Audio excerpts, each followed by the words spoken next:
face à des stress tests qui peuvent être appliqués au niveau de nos institutions financières. À vous, Monsieur Dacier.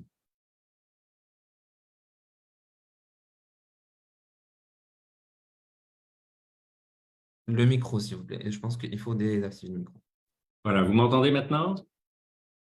C'est bon? C'est très bien. Très bien, excusez-moi, un petit peu problème technique. Alors, pour aujourd'hui, ce que je voulais présenter, c'est surtout sur l'histoire sur le sujet du stress test et surtout de comment modeler un stress test. Ce qu'on a vu dans les 4-5 dernières années surtout, c'est une augmentation des crises plus ou moins prévisibles qui ont eu un effet énorme sur les portefeuilles de nos clients. Donc, on nous demande de plus en plus de travailler avec nos clients pour mettre sur pied un scénario, un stress test qui peut les informer sur les sensibilités de leur portefeuille à des crises plus ou moins proches et plus ou moins globales ou plus ou moins locales.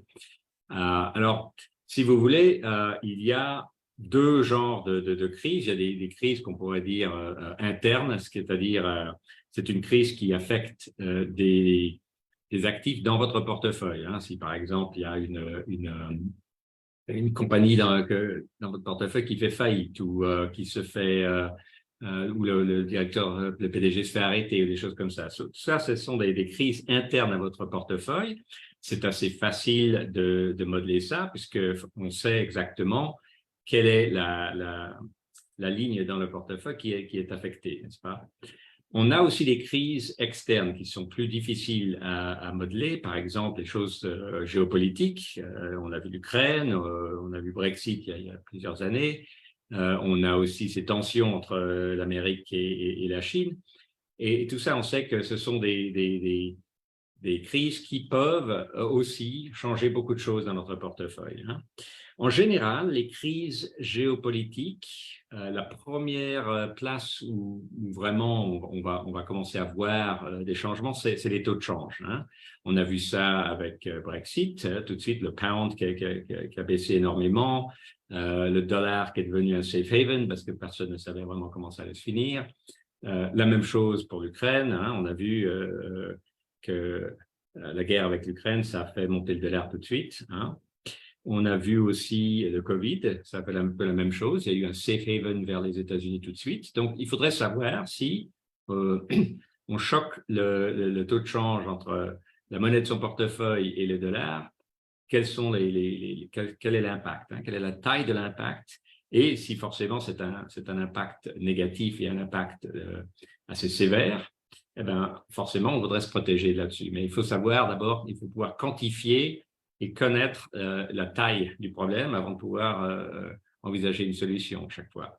Donc, la beauté des modèles de Contigo qui sont dans la plateforme de Perenity, c'est qu'on a les covariances, les matrices de covariance dedans. Donc, vous n'êtes pas obligé, quand vous voulez faire un scénario de stress test, de choquer tous les parties de votre scénario. Vous pouvez en choquer une ou deux qui sont les plus si vous voulez, prévisibles. Et à travers la matrice de covariance, les autres parties de votre portefeuille vont être aussi choquées en correspondance. Donc ça, c'est quelque chose qui rend le stress test très facile. Hein. Donc, si on choque le dollar, eh ben, automatiquement, à travers la matrice de covariance, on va aussi avoir un effet au taux des taux d'intérêt, au niveau des actions, des obligations, de tout ce qu'on a d'autre dans le portefeuille. Donc, c'est même, je dirais, avisable de faire un choc un par un pour voir quel est l'effet du dollar. Après, si on pense que cette crise va faire monter les taux d'intérêt, on choque les taux d'intérêt, disons de 100 basis points, c'est d'1%. Quel est l'effet du choc de taux d'intérêt? Ce qui est le mieux, le best practice, c'est de faire un choc à la fois pour voir un peu quel est celui qui a le plus d'effet. Quel est celui qui va faire le plus mal, surtout, au portefeuille. Et petit à petit, on peut commencer à regarder, alors, quelles sont les sensibilités de notre portefeuille à cette crise, à ce scénario-là. il faut aussi maintenant mettre des probabilités sur ces scénarios. Quelle est la probabilité qu'on aura, disons, que la guerre en Ukraine va se terminer bien, qu'il y aura la paix. Quelle est la probabilité de ça par rapport à la probabilité que ça dure encore un an plus, et que ça empire peut-être, hein. Donc, il faut toujours aussi avoir plusieurs scénarios, des bons, des mauvais, et ajuster les probabilités de chacun de ces scénarios au fur et à mesure que forcément qu'on a des nouvelles, hein. Par exemple, en ce moment, la grande question pour tout le monde, c'est est-ce qu'on va avoir des récessions, une récession globale, une récession en Europe, une récession aux États-Unis, une récession ailleurs. Et en ce moment, c'est pas sûr, n'est-ce pas? On voit que l'économie américaine et même l'économie européenne est un peu plus forte, un peu plus résiliente que ce qu'on pensait. Donc, les probabilités d'une récession ont baissé, hein. Elles ont baissé de 37% à peut-être 25% maintenant, hein. Alors, on peut faire des ajustements comme ça tout le long. Et le but, c'est forcément d'avoir à la fin un scénario maître qui soit un probability-weighted scénario, n'est-ce pas?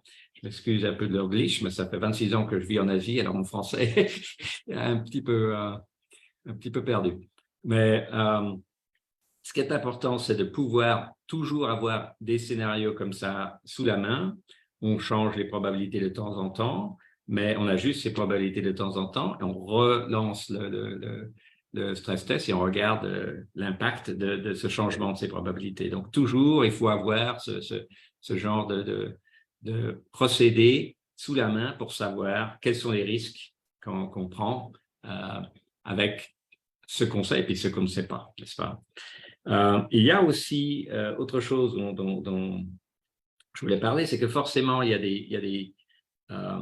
a des scénarios qui font que les corrélations qu'on a en ce moment, par exemple, si on regarde aux États-Unis, les obligations et les actions ne sont plus corrélées. Avant, il y avait une corrélation négative, on pouvait avoir de la diversification en faisant des actions et des obligations. Maintenant, il n'y a plus de diversification. Mais forcément, c'est un peu l'impact du Covid, c'est un peu l'impact de quantitative easing qu'on a eu pendant ces 2-3 dernières années. Et puis maintenant, le changement avec la hausse rapide des taux d'intérêt. Donc, ça a un peu perturbé toutes ces corrélations. Donc, on peut aussi faire un stress test où on dit, par exemple, d'après ce scénario, les corrélations actuelles ne sont pas valables. Je voudrais prendre soit une corrélation historique, c'est-à-dire tu peux prendre le choc sur le dollar ou le choc sur les taux d'intérêt, mais utiliser pour la matrice de covariance de, par exemple, 2008, hein, la crise financière. Si c'est quelque chose de très choquant, par exemple, l'utilisation d'armes nucléaires en Ukraine, par exemple. Ça serait un gros choc, forcément. Il y aura beaucoup de gens qui voudront sortir, les marchés vont tomber, enfin tout ça, on peut imaginer le pire. Et forcément, donc les corrélations actuelles ne sont probablement pas valables. Il faudrait prendre une matrice de covariance qui correspond à une période de crise, comme le quatrième trimestre 2008, hein, où on a eu le Lehman bankruptcy. Ça forcément, c'était vraiment un unknown pour le marché et les corrélations donc sont peut-être plus correctes au niveau d'un choc de cette taille-là, n'est-ce pas? Si on voit, par exemple, on a aussi des chocs dans ce qu'on appelle le climate change, n'est-ce pas? On sait que petit à petit, la Terre se réchauffe et on a, d'après les accords de Paris, des métriques, c'est-à-dire au niveau de la chaleur, combien de degrés de plus pendant les 5, 10, 15, 20 prochaines années si on veut réussir à échapper au pire du climate change. Donc, on a, si vous voulez, une règle qu'on peut suivre. Et maintenant, la question, c'est est-ce qu'on va réussir ou pas? Hein, le premier métrique, c'est 2025. On doit arriver à un certain niveau, en dessous d'un certain niveau à 2025. Qu'est-ce qui se passe si on n'y arrive pas? Déjà, à ce moment-là, je pense qu'il y aura une grande partie des portefeuilles qui vont un petit peu paniquer. C'est pas? Alors, on peut se donner aussi des scénarios au niveau du climate change. Hein. Qu'est-ce que ça veut dire pour notre portefeuille? Forcément, un des endroits où climate change met le plus de pression, c'est sur l'agriculture. Donc, on peut faire des chocs au niveau de tout ce qui est agriculture. On peut faire aussi des chocs au niveau des utilities, surtout aux États-Unis, où l'infrastructure est déplorable. Ils n'ont pas investi dans leur infrastructure depuis 60 ans, donc ils ne sont pas du tout prêts pour climate change. On a des blackouts maintenant un peu partout, on a des feux un peu partout, on a des inondations un peu partout aux États-Unis, et ils sont pas capables de gérer ça parce que l'infrastructure est trop vieille.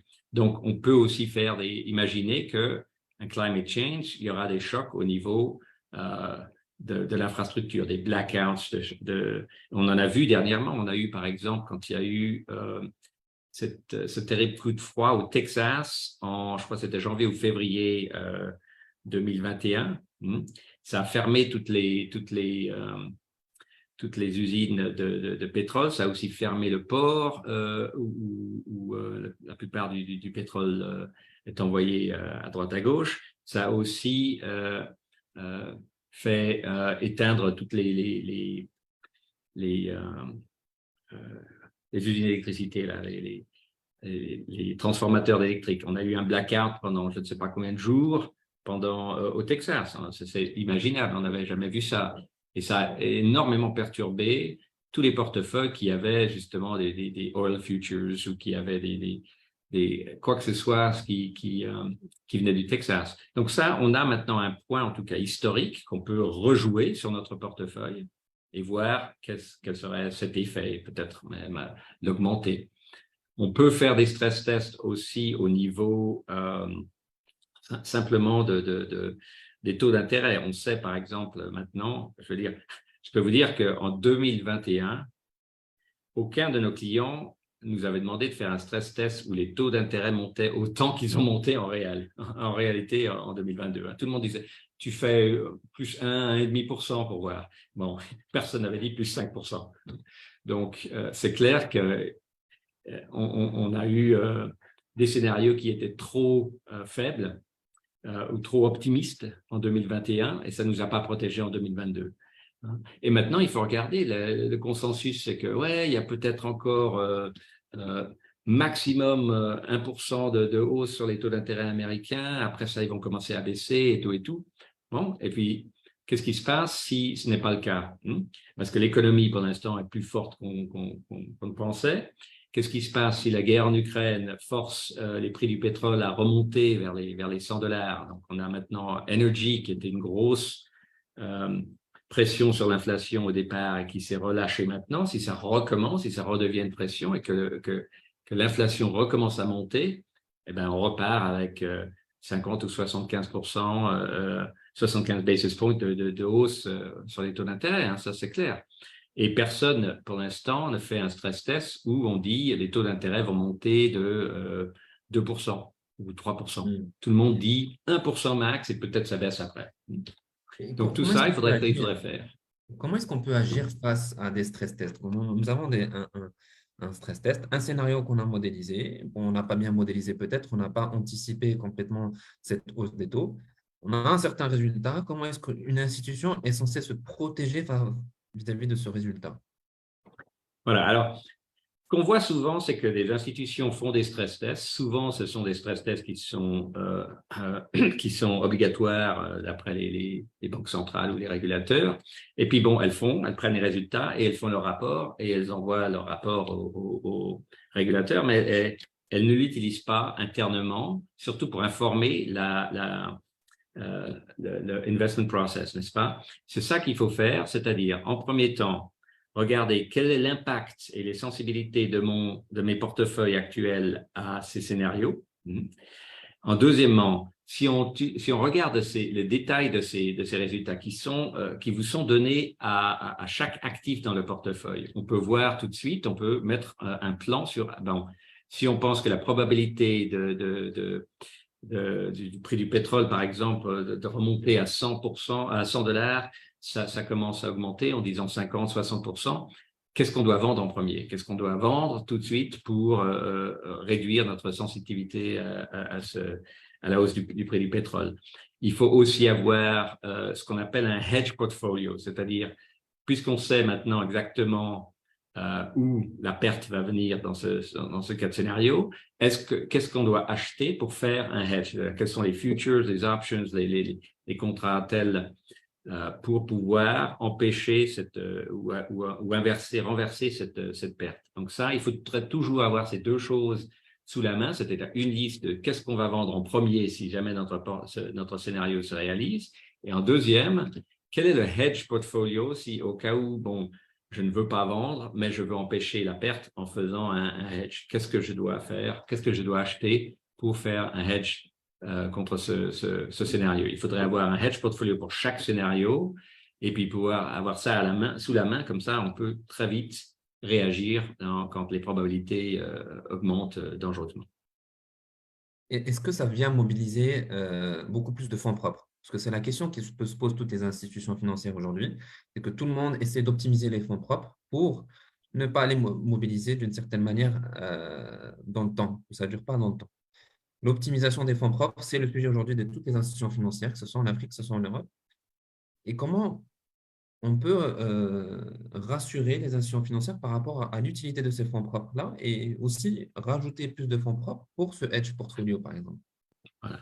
Ben ça, c'est clair que les institutions du gouvernement, quand elles regardent les résultats du stress test, c'est quand elles voient le risque que vous prenez, si vous n'avez pas d'autre chose à leur montrer, c'est clair qu'elles vont réduire votre utilisation des fonds propres. Elles vont dire, tu dois mettre plus en garde, tu dois mettre plus en reserve et tout et tout. Par contre, si vous avez un rapport où vous dites, nous sommes au courant des pertes éventuelles qui sont reliées à ces 3 ou 4 scénarios, nous avons prévu une réponse au niveau de trading, qu'est-ce qu'on vendrait en premier, qu'est-ce qu'on vendrait en deuxième. Nous avons même un hedge portfolio que nous pouvons mettre sur place très rapidement pour pouvoir limiter donc l'effet de ce scénario. Alors, avec ce genre de conversation, avec ce genre de conversation quantitative, donc avec des vrais chiffres, des vrais plans d'action, on peut obtenir de la part des institutions gouvernementales plus de crédibilité, si vous voulez, pour pouvoir gérer ses fonds propres de manière un peu plus active. D'accord, ok. Alors, sans transition, on parle beaucoup plus de cette protection, de se protéger par rapport aux risques et essayer d'anticiper les risques au maximum. Mais ça, c'est l'objectif aussi des pays qui disposent d'une certaine maturité dans les marchés, dans les marchés des capitaux, qui ne sont pas les mêmes de ceux des marchés en voie de développement. Comment est-ce qu'on peut… Là, c'est une question, je vais transiter vers Madame Séné. C'est une question que je pose à Madame Séné. Comment est-ce qu'aujourd'hui, on peut établir des worst cases alors que nos économies sont dans la volonté d'augmenter les dépôts des épargnants, où on peut retrouver des risques systémiques qui dépendent de l'épargne? Et aujourd'hui, l'objectif, c'est de rassurer une certaine population et pour répondre à une économie locale qui n'est pas, en outre, une économie à une hauteur des États-Unis ou de l'Union européenne, mais d'une manière locale, dire j'ai envie de développer, mais néanmoins, je suis quand même impacté par les risques des autres, par les crises des autres. Je vous laisse la parole. Oui, merci beaucoup. Effectivement, je rejoins aussi les propos de M. Contigo dans le sens où tous les tests qui ont été réalisés jusqu'à présent ne nous avaient pas préparés à ce qui se passe actuellement. Je pense qu'on est en train de subir un peu les impacts différés de toutes ces crises-là. Donc, on a fait évoluer 2020 à 2022 en surfant vraiment sur tout ce qui était déjà en cours et qui ont permis aux différents pays, aux différents continents d'avoir ce que nous appelons tous la résilience. Mais aujourd'hui, on est en train vraiment de voir les réels impacts, surtout depuis le second semestre 2022. Et ça amène effectivement ce que vous introduisez si bien, une économie locale qui est appelée à se développer au niveau des différentes zones. Si on prend l'exemple de la zone UEMOA, de 2020-2022, ces 3 dernières années, les marchés des capitaux se sont très, très bien comportés.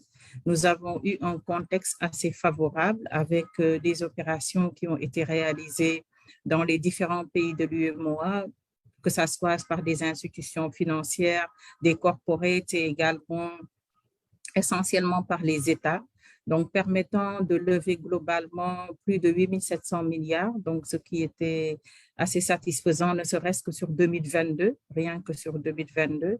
On a eu une progression également sur ces 3 années du marché des actions de plus de 73%, un marché obligataire de près de 50%, on est à 47% sur 3 ans, ce qui est vraiment très appréciable sur un contexte de crise économique.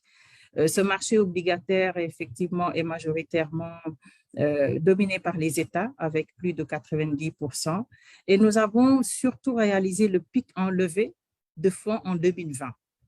Donc, ce qui montre un peu qu'il y a eu cette démarche de résilience, d'aller rechercher l'épargne, d'aller chercher la profondeur du marché, et tout en suivant, comme la mondialisation nous a tous imposé, le niveau d'inflation qui n'a cessé de grimper.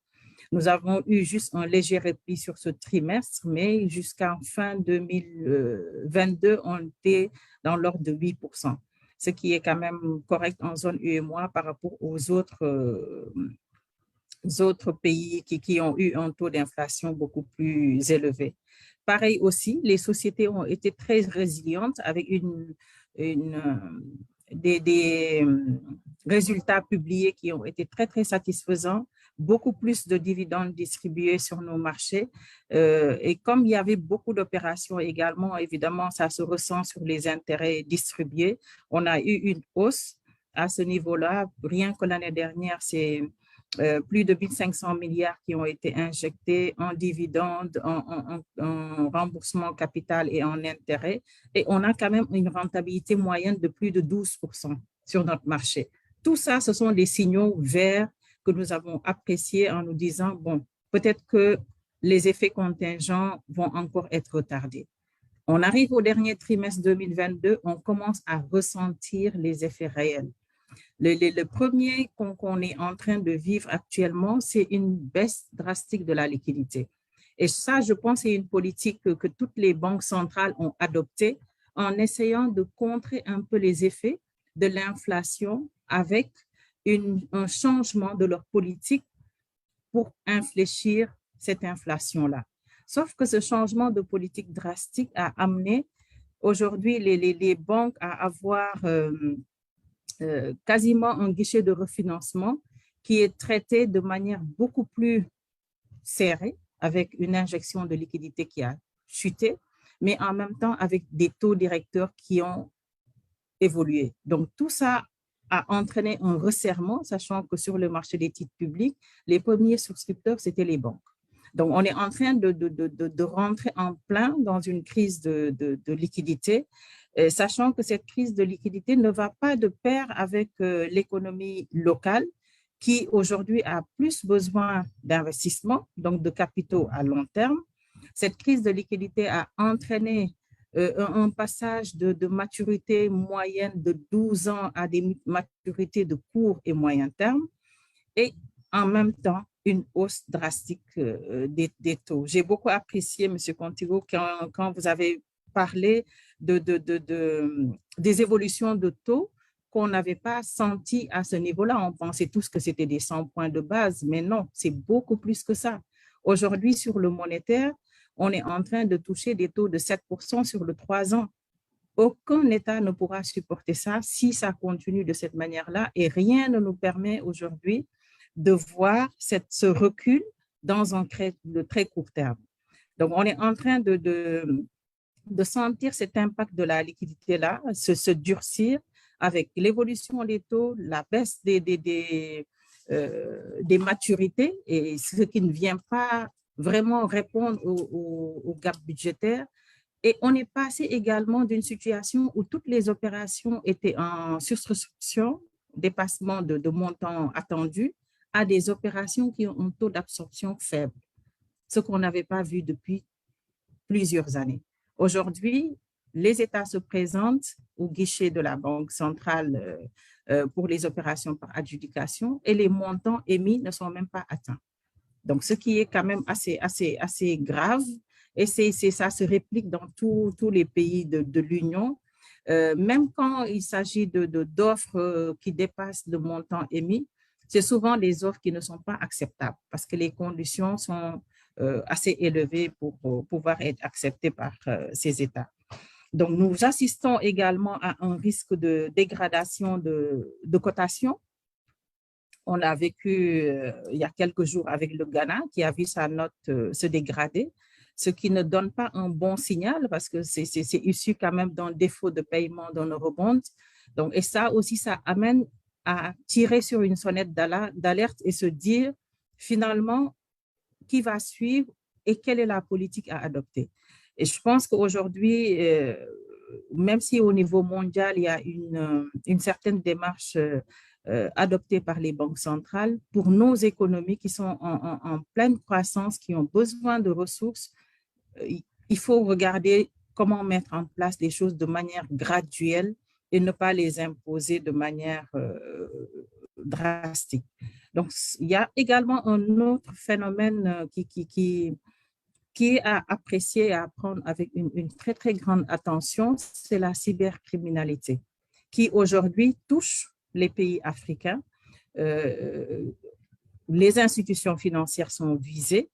On a ce point d'attention-là qui est pris en charge de plus en plus par toutes nos institutions et pour voir réellement comment y faire face, comment mettre en place des systèmes beaucoup plus robustes, des systèmes capables de pouvoir gérer, défier ce type de risque et pouvoir traiter assez rapidement. Donc, trouver également des éléments de développement endogène qui permettent aujourd'hui de faire face à ces différents risques. Et le premier que j'aimerais adresser, c'est vraiment qu'on arrive à travailler davantage sur nos épargnes domestiques. Les épargnes domestiques, qu'il s'agisse de voir comment prêter une plus grande attention à tout ce qui se passe au niveau du mobile banking, parce qu'aujourd'hui, on se rend compte que on n'a pas réussi le défi de la bancarisation, mais aujourd'hui, on a les wallets qui ont pu réussir un taux de pénétration fulgurante. Aujourd'hui, tout ce qui est wallet s'est développé très, très vite au niveau de notre zone, contrairement au taux de bancarisation qui touche à peine les 20%, pour regarder réellement comment travailler sur ce segment-là et faire de la partie stable une partie épargne qui peut aller vers l'investissement. Cette partie pourrait, par exemple, être linkée à tout ce qui se fait au niveau des sociétés de gestion d'actifs à travers les OPCVM, les organismes de placement collectif en valeur mobilière, qui peuvent permettre avec des outils, avec des produits peu sophistiqués, de pouvoir drainer cette épargne, que ça serve déjà à la rémunération de ces épargnants-là, mais également à ces OPCVM de poursuivre leur travail de gestion et de participation à toutes les opérations qui sont émises.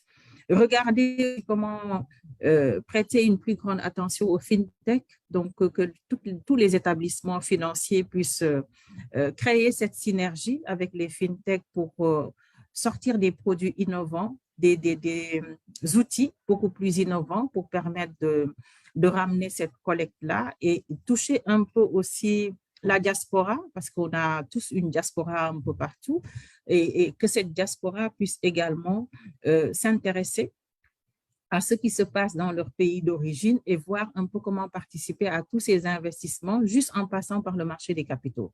Il ne s'agit pas d'y aller directement, mais utiliser le prétexte du marché des capitaux pour pouvoir toucher davantage le niveau des investissements dans nos pays.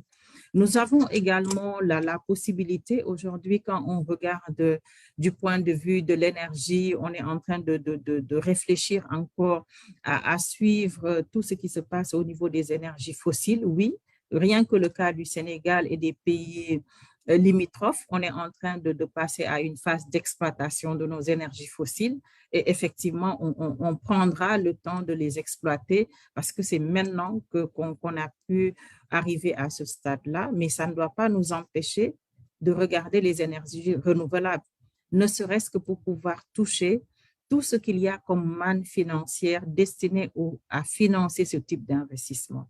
Donc, voir comment créer plus ce mix énergétique, et réduire un peu cette dépendance aux énergies fossiles, le temps de démarrer l'exploitation et surtout travailler sur des émissions, pourquoi pas d'obligations vertes qui puissent permettre de travailler sur une meilleure collecte, pas au niveau seulement local, comme vous le précisez, mais aller beaucoup plus loin en attirant des investisseurs étrangers, tout en tenant en compte aussi de la hausse des devises. Ça, c'est un autre défi qu'il faudra gérer parce qu'il faudra qu'ils intègrent leur couverture de change et qu'ils s'attendent à un taux qui puisse leur permettre de prendre compte de leur risque de change, de prendre tout ce qu'il y a comme couverture de change pour venir sur ces opérations en ayant également cette marge par rapport à ce qu'ils ont au niveau local. Le sujet de la titrisation aussi est un sujet qu'il faudra regarder parce que tout simplement, il y aura certaines créances qui ne pourront pas être soldées à date et qu'il faudra traiter avec ce type d'opération pour aller plus loin. La finance islamique, heureusement, sur 2022, autant la Banque centrale que l'AMF et moi ont sorti de nouveaux textes permettant aujourd'hui, ne serait-ce que la microfinance, à ces textes au niveau du marché financier. Les textes sont disponibles, la Banque centrale a son Sharia board.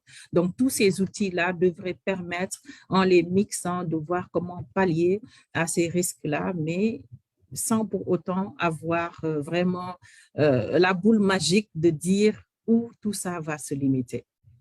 Alors, effectivement, c'est une opportunité pour les pays émergents parce que on peut regarder les autres pays qui ont une certaine maturité des marchés des capitaux et éviter les erreurs qui ont été commises. Moi, je prends toujours l'exemple pour installer la 4G ou la 5G, on ne doit pas repasser par la ligne téléphonique normale, ADSL, ainsi de suite. On va directement installer des antennes 4G et c'est des leviers de développement. Il faudra juste faire en sorte de prendre en compte aussi tous les scénarios qui ont été réalisés sur lesquels sont tombés dans plusieurs institutions pour ne pas retomber dans les mêmes erreurs. Mais aussi, ce que vous avez dit, c'est surtout l'innovation.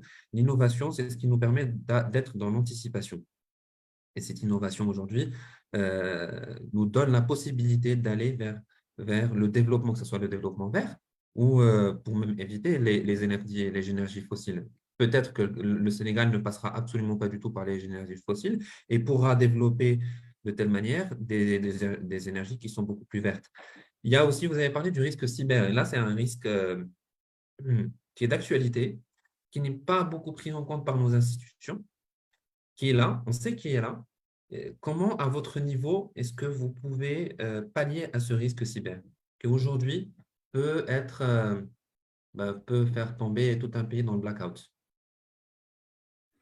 Donc, effectivement, sur ce point de risque cyber, ne serait-ce qu'au niveau du régulateur, ils ont exigé à ce que tous les acteurs mettent en place une direction de gestion des risques et de la sécurité informatique. Donc, cette exigence n'était pas réglementaire, ça allait depuis le 2 janvier dernier et ça nous a amené à renforcer cet aspect-là. À notre niveau, c'était déjà le cas.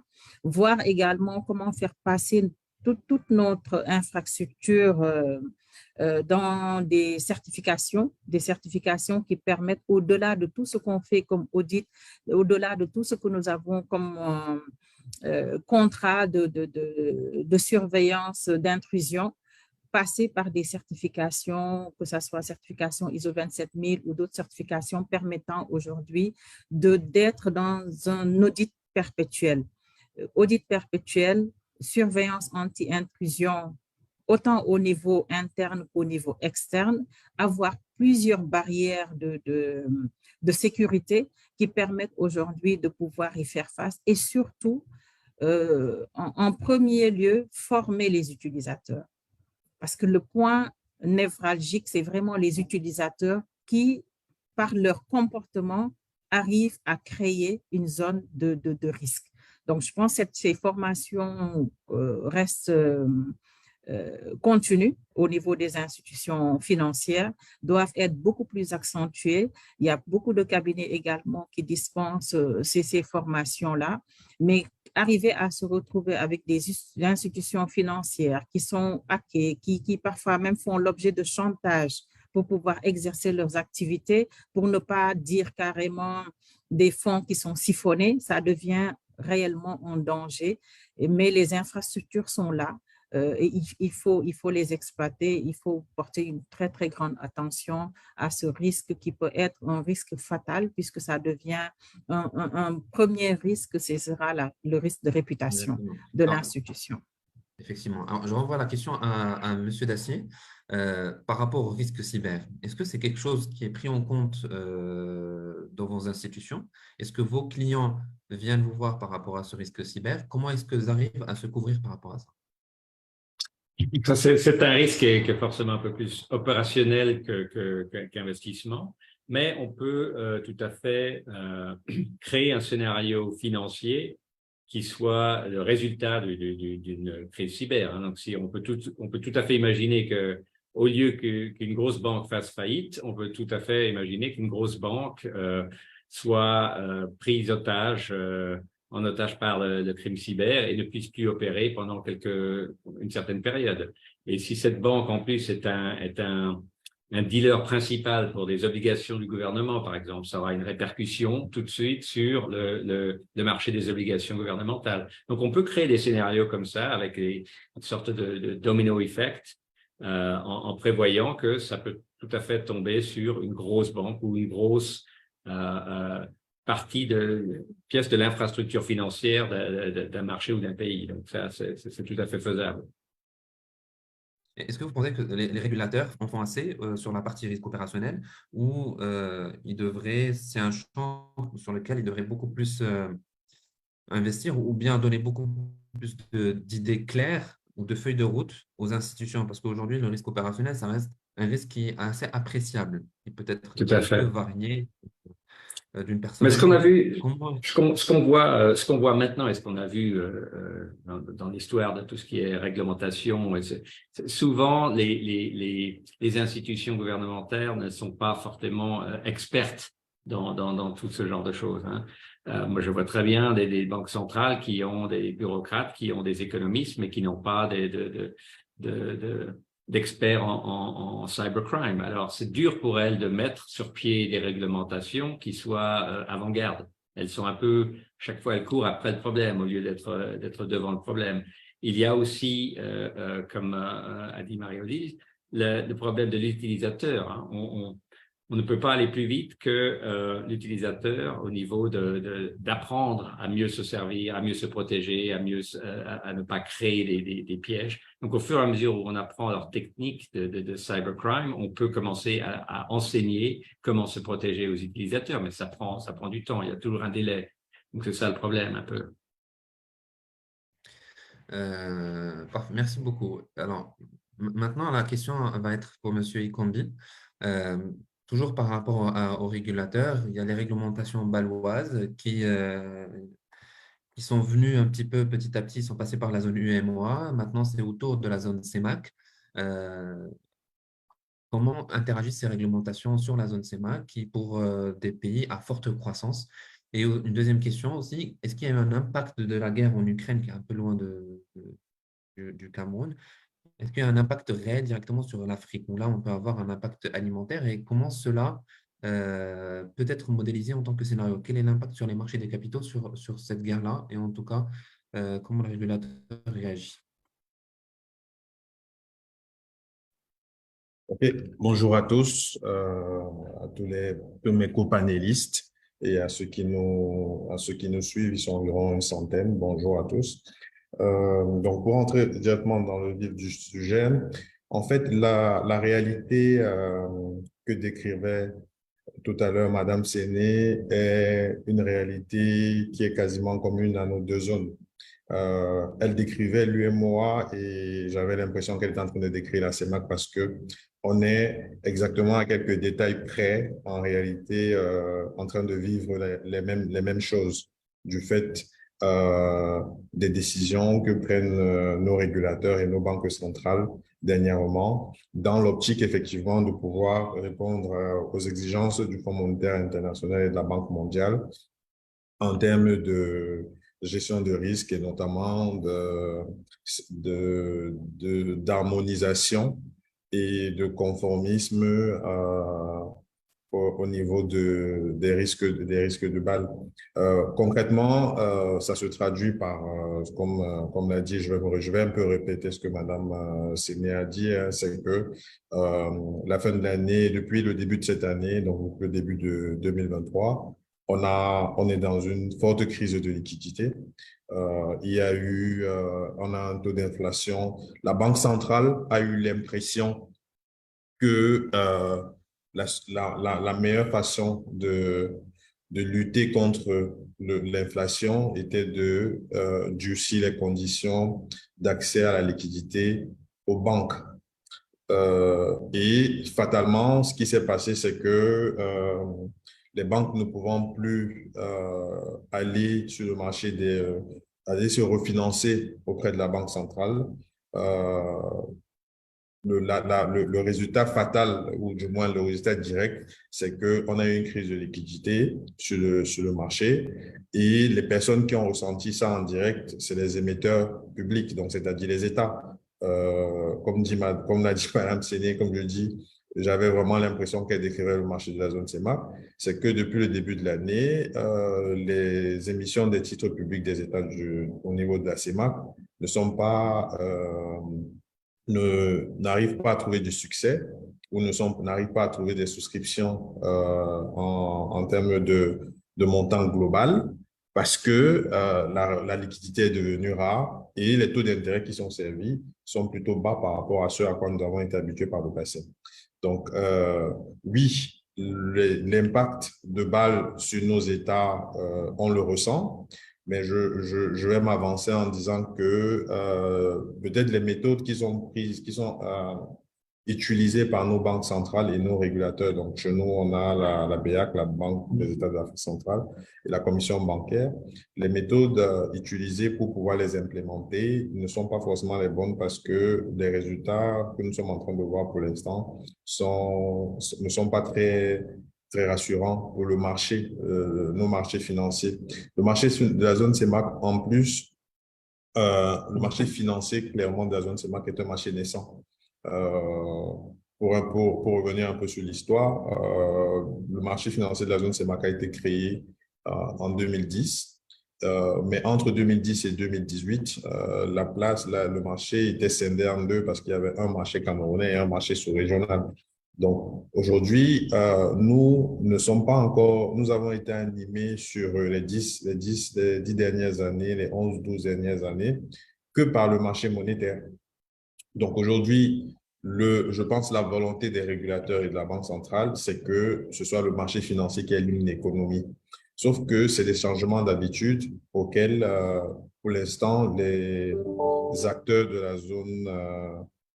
la zone CEMAC ne sont pas encore habitués. Notre bourse n'est pas encore assez développée, comme celle de l'UEMOA, par exemple. Si on doit se comparer à nos voisins les plus proches, donc ce serait l'UEMOA. Nous n'avons pas encore de titres, autant de lignes disponibles sur notre marché que l'UEMOA ou le Maroc, par exemple, ou la Tunisie. Donc aujourd'hui, nos régulateurs devraient être dans un effort de promotion du marché financier. Et ça ne passe pas par le durcissement des conditions du marché monétaire, parce que ça ne va pas encourager les acteurs qui sont habitués, notamment les banques, au marché monétaire, à systématiquement aller se financer vers le marché financier. D'autant plus que ça tombe très mal à un moment où, pour parler un peu de la guerre en Ukraine, on passe par une période difficile au niveau de notre zone, de forte inflation, de la vie chère. On a eu la crise du pétrole. Donc, nous, par exemple, en zone CEMAC, sur le dernier trimestre de l'année 2022 et le premier trimestre de l'année 2023, les prix du pétrole ont beaucoup augmenté. Donc, du coup, ça a impacté un peu tous les secteurs de la vie, les secteurs économiques de la vie, pour pour tout le petit épargnant et tous les investisseurs. Donc, aujourd'hui, quand on met tout ça en commun, on se rend bien compte que il est important que nous restions sur nos acquis, c'est-à-dire que nous soyons dans une phase de transition accompagnée. Madame Sénat a dit effectivement qu'il ne fallait pas qu'on change tout d'un coup. Et effectivement, je pense que c'est la même chose que nous vivons en CEMAC, c'est qu'il ne faut pas changer tout directement ou durcir tout de suite. Il faut accompagner ce changement-là parce qu'effectivement, on risque de se retrouver dans des situations où les États ne pourront plus collecter, donc ne pourront plus se faire financer par les banques. D'un autre côté, les banques ne pourront plus collecter des dépenses parce qu'il n'y en aura plus. Et l'économie, systématiquement, ne va pas pouvoir se développer parce que personne ne pourra financer l'économie. Donc, c'est un peu un serpent qui se mord la queue. Donc, il faut à un certain moment que les régulateurs puissent eux-mêmes prendre les choses en main pour pouvoir revoir un peu tout ce qui est contraintes qu'ils sont en train de mettre pour que l'économie et que nos marchés redeviennent plus intéressants. Et effectivement, à côté, il faut trouver le moyen d'avoir d'autres leviers. Des leviers sur le marché financier. Nous, en zone CEMAC, on repose beaucoup sur le marché monétaire.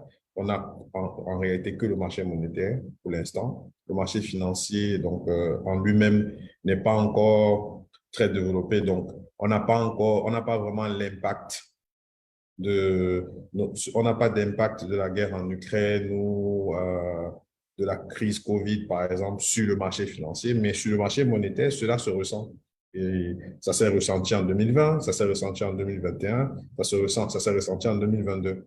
Et à chaque fois qu'on a ces modifications-là ou qu'on a ces chocs-là, que ce soit la guerre en Ukraine, que ce soit la crise Covid, on le ressent sur les taux. Les courbes des taux qui varient et qui arrivent à des niveaux jamais soupçonnés.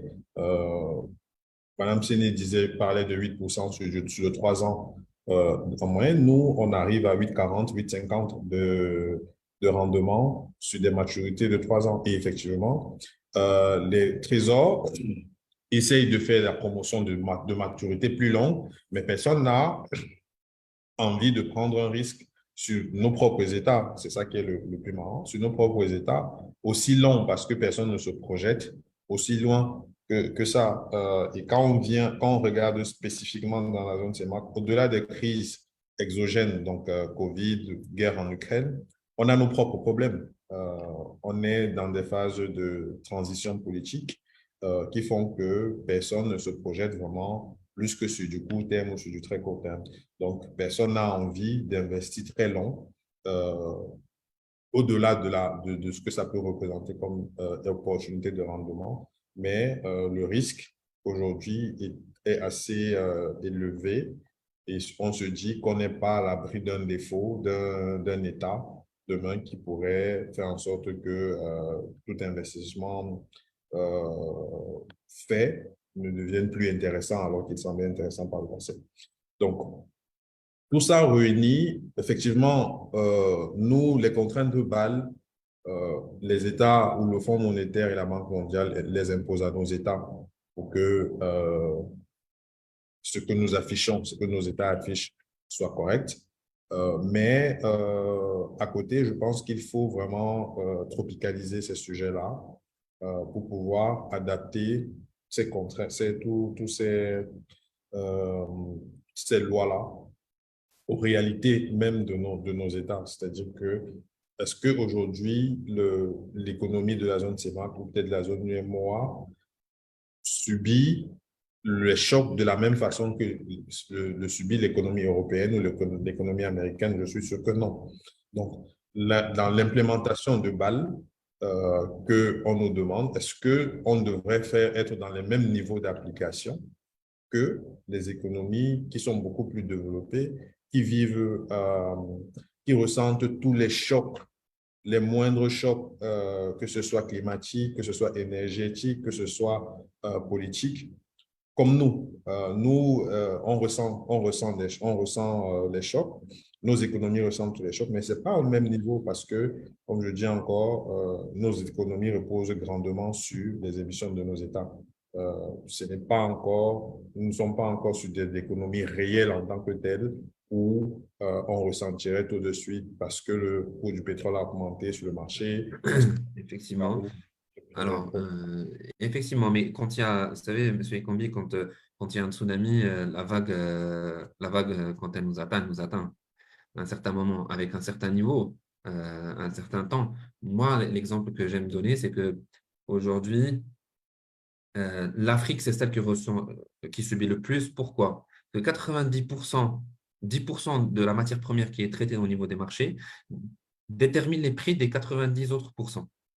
C'est une crise, j'en ai parlé avec Madame Séné, qui peut impacter automatiquement, non pas que les institutions, c'est une question qui m'a été posée par l'audience, mais aussi au niveau de la population.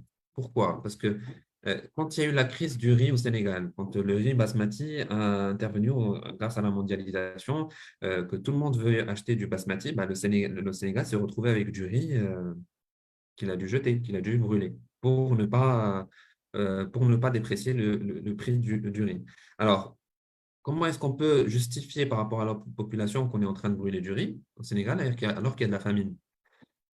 Ça peut créer une certaine crise, une certaine méfiance par rapport aux États au niveau sociétal, mais cette crise-là, automatiquement, elle va impacter les institutions financières de telle manière à ce que les déposants, ils n'ont plus confiance aux institutions. Donc, comment rétablir cette confiance? Donc, il y a un risque de confiance de ces États. Si tout le monde venait à retirer son argent ou ne pas du tout déposer, eh ben, les marchés des capitaux se frisent. Et ça se produit par une certaine illiquidité. Mais cette illiquidité, ben, elle aura potentiellement un impact direct sur la notation d'un pays. Et qui dit impact sur la notation d'un pays, ben, même l'État ne pourra plus emprunter sur les marchés. Le FMI pourra emprunter selon des conditions qui peuvent passer par la privatisation des hôpitaux, la privatisation des écoles. Et en fait, c'est exactement ce que vous avez dit, c'est un serpent qui se mord la queue. On se retrouve dans une économie une boule de neige qui se déperdit et que la confiance, quand elle n'y est pas, ça impacte directement la partie politique. Donc, effectivement, l'impact quand il y a un tsunami, quand il y a une crise sur la zone internationale, que ce soit aux États-Unis, en Asie, en Europe, on ne le ressent pas sur le champ, mais elle ravage beaucoup plus de personnes. Elle ravage en termes de population, en termes de ressenti de la population, elle est beaucoup plus déterminante et cela peut créer ce qu'on voit aujourd'hui, des flux migratoires qu'on va anticiper, qui sont même être en train d'être créés aujourd'hui par la crise de l'Ukraine, qu'on ne ressent pas aujourd'hui, mais qu'on va ressentir certainement dans quelques années. Et c'est pour ça que je reviens par rapport à ce qu'a dit M. Dacier sur Contigo. La mise en place de scénarios est très importante. Et quand on parle de corrélation, c'est l'effet papillon. Comment ça se fait que euh, un virus qui a été déclenché en Asie et que quelqu'un en Chili est en train de crever de faim, parce que c'est un effet papillon, c'est un effet domino. Il faut créer de la corrélation par rapport à tous les scénarios qu'on rencontre. Il faut avoir de l'anticipation par rapport à ces corrélations et il faut les impacter sur les marchés internationaux. Euh, et du coup, je vais rester sur ce thème-là où je pose la question directement à M. Habib. Quel impact aujourd'hui de l'inflation sur les marchés? Est-ce qu'il est le même partout en Afrique? Est-ce qu'on le gère de la même manière? Quel est l'impact sur une économie locale puis sur une économie régionale? Et comment voyez-vous 2023 et qu'est-ce qui est fait pour contrer cette inflation-là? Alors, bonjour à tous. Alors, on a vu la succession des événements depuis 2020, Covid, chaîne d'approvisionnement, rupture de chaîne d'approvisionnement, la montée des prix des matières premières, l'invasion en Ukraine. On a l'impression que les choses s'enchaînent. Alors, tout ça conduit à la situation qu'on connaît aujourd'hui, alors qui est soit aggravée, soit atténuée pour l'instant par les spécificités locales. Mais grosso modo, les marchés ont été très agités tout au long de l'année dernière. Donc, après ces incertitudes qui sont liées à une inflation forte et globale en 2022, en 2023, on va voir les conséquences de cette inflation. Alors, sur la hausse qu'on a connue sur les taux a été assez particulière dans le sens où c'était de concert, c'était le monde entier, c'était une hausse générale, simultanée des taux directeurs en réponse à l'inflation. Et ça accentue le spectre de la récession mondiale en 2023. Ça, c'est le scénario un petit peu que tout le monde est en train de mettre sur papier. Alors, la récession qui a commencé, ça dépend d'où on se positionne sur cette planète. Eh ben, elle menace surtout les pays émergents et en développement. D'autant qu'aujourd'hui, on peut anticiper une récession, mais on peut pas anticiper son amplitude. Ça, c'est très compliqué à faire. Donc aujourd'hui, on est à l'étape où il faut s'attendre, pour être un petit peu terre à terre par rapport à l'économie réelle, à une correction des profits. Parce que jusqu'à aujourd'hui,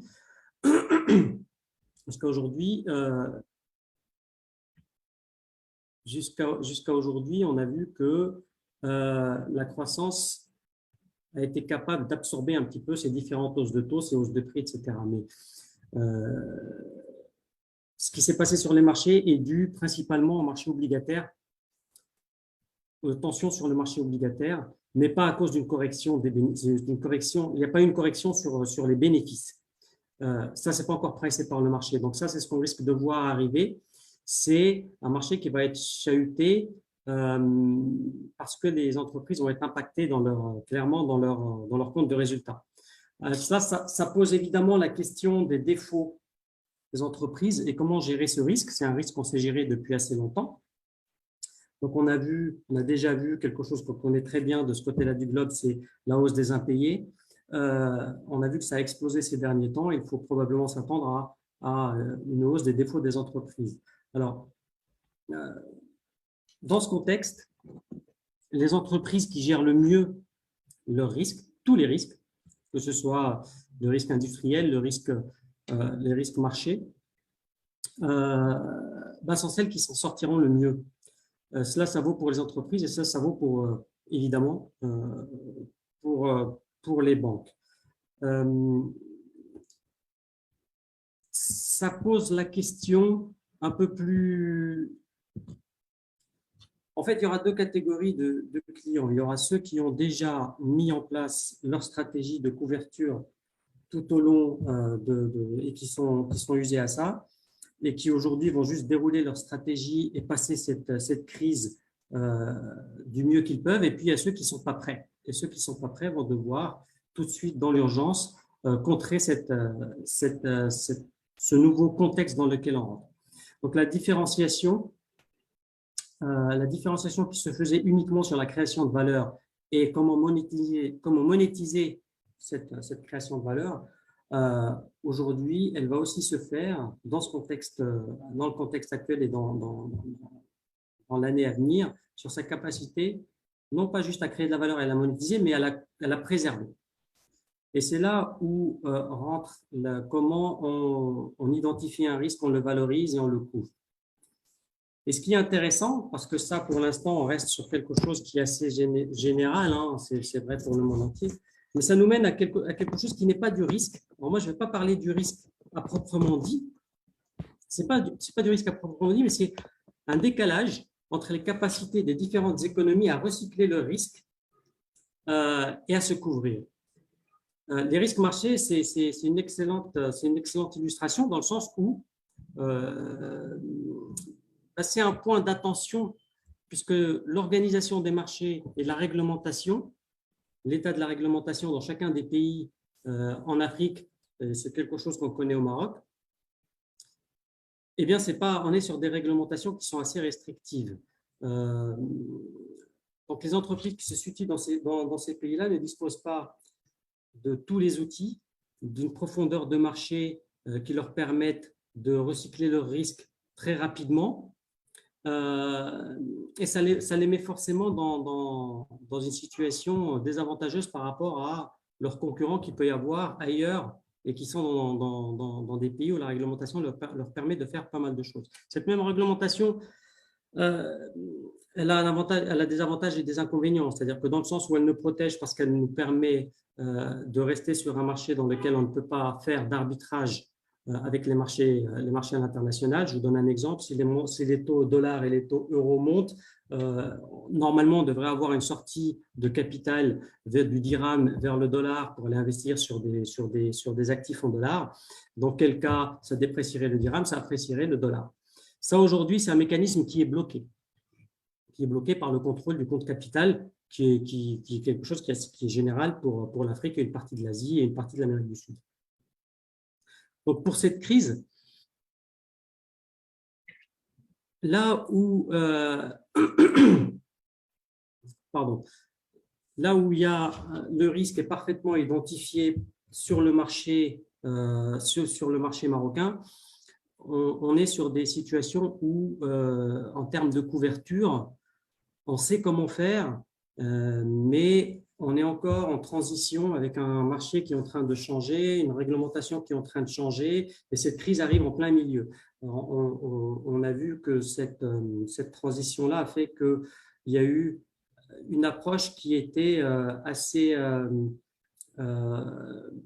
comment dire, aussi bien de la part des acteurs que du régulateur ou des autorités, de tâtonnement.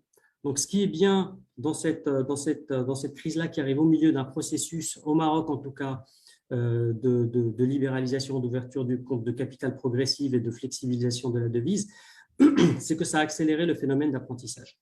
Donc, il est clair qu'aujourd'hui, de notre côté, l'impact le plus important de cette crise, au-delà de l'impact économique sur les entreprises, va falloir qu'on réfléchisse, nous, de notre côté, à la manière dont on voit l'utilité d'un marché.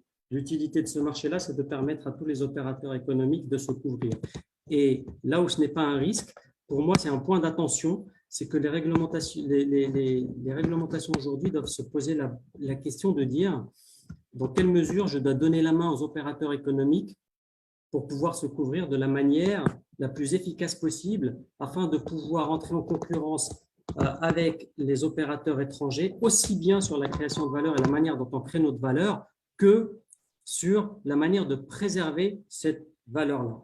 Ça sert à ça, une politique de couverture de risque in fine, ça ne sert qu'à ça, c'est à préserver quelque chose qu'on a construit. Et ça, c'est bien plus compliqué que de monter les taux, que de gérer la liquidité sur le marché obligataire, chose qu'on a eu quelques épisodes assez compliqués au Maroc comme dans tous les autres pays. Mais ça, on sait faire. Il y a des mécanismes qui ont déjà été mis en place, pour lesquels on sait qu'il y a une certaine efficacité parce qu'elles ont été appliquées dans le monde entier. Mais en revanche, avec une réglementation au niveau de l'Afrique, enfin de chaque pays africain respectivement, qui est plus concentrée sur la protection du compte capital que sur la protection de l'opérateur final, on peut se retrouver avec des crises comme ça qui durent longtemps et sur lesquelles on perd même des pans entiers de notre économie. D'accord, mais c'est rapide, une question. Il y a eu l'inflation, effectivement, l'inflation et l'inflation qui a poussé notre régulateur, par exemple, à augmenter les taux. Parce que le mécanisme, il est assez simple, on augmente les taux, on diminue la consommation et l'inflation se stagne. Mais première question, est-ce que l'inflation, on l'a vu venir? Deuxième question, est-ce que c'est une bonne chose d'augmenter les taux dans des économies aujourd'hui où la population n'a pas besoin, elle a besoin de consommer. C'est-à-dire, on n'a pas besoin de ralentir cette consommation parce que si on vient ralentir cette consommation, c'est toute l'économie qui va ralentir. Et ça aura peut-être des impacts sur des années qui suivent qui peuvent être plus néfastes que des décisions d'augmenter les taux à la dernière minute. C'est tout le paradoxe. C'est tout le paradoxe des pays pour lesquels il y a une inflation importée très forte. C'est-à-dire que le premier levier que ces pays ont, qui sont beaucoup plus importateurs, qui ont un déséquilibre de leur balance commerciale et qui sont plus importateurs qu'exportateurs, c'est qu'on se retrouve avec les produits qu'on apporte, on apporte aussi l'inflation. Donc, on reste tributaire des décisions sur les taux des pays à l'étranger. Ensuite, il y a les produits en local. Parce que qu'est-ce qui se passe lors d'une… On ne peut pas échapper à l'inflation parce que de toute façon, le plus gros de l'inflation est importé. Donc, une fois que les prix montent au Maroc, par exemple, qu'est-ce qui se passe? Ça vient taper dans le pouvoir d'achat des uns et des autres. Enfin, de moi, vous, de n'importe qui dans la rue. Donc, on se retrouve à payer notre essence plus cher, payer le pain plus cher, payer le beurre plus cher, payer le lait plus cher, payer le sucre plus cher. Donc, là, on parle et de l'huile plus chère. Là, on parle vraiment de matières de base. Qu'est-ce qui se passe quand ça arrive? En général, on a des revendications sociales. Les revendications sociales, ça commence très simplement par on veut augmenter nos salaires. On veut augmenter la rémunération. D'ailleurs, c'est ce qui s'est passé en 2022 et ça continue. C'est des discussions qui sont toujours ouvertes, y compris, je pense que c'est global. Je pense qu'il n'y a personne dans cette assemblée qui est dans un pays où on ne parle pas aujourd'hui de contrer l'inflation par une augmentation de salaire. Si on augmente les salaires, on nourrit la consommation qui nourrit elle-même l'augmentation de prix. Alors maintenant, dans quelle mesure augmenter les taux dans un pays où l'inflation est principalement importée? C'est extrêmement difficile comme réponse. D'ailleurs, on l'a vu, les réponses de la Banque centrale ont été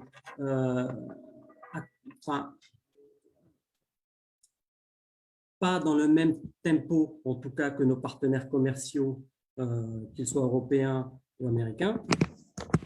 Donc, ça nous met dans une situation où on doit attendre de voir et de constater les effets des actions menées par les pays de qui on importe pour voir l'impact de leurs actions chez nous avant de pouvoir agir sur la partie, entre guillemets, c'est pas vraiment ça, mais sur la partie résiduelle, on va dire, de l'inflation, mais la quantifier, c'est assez compliqué, qui est due au marché local.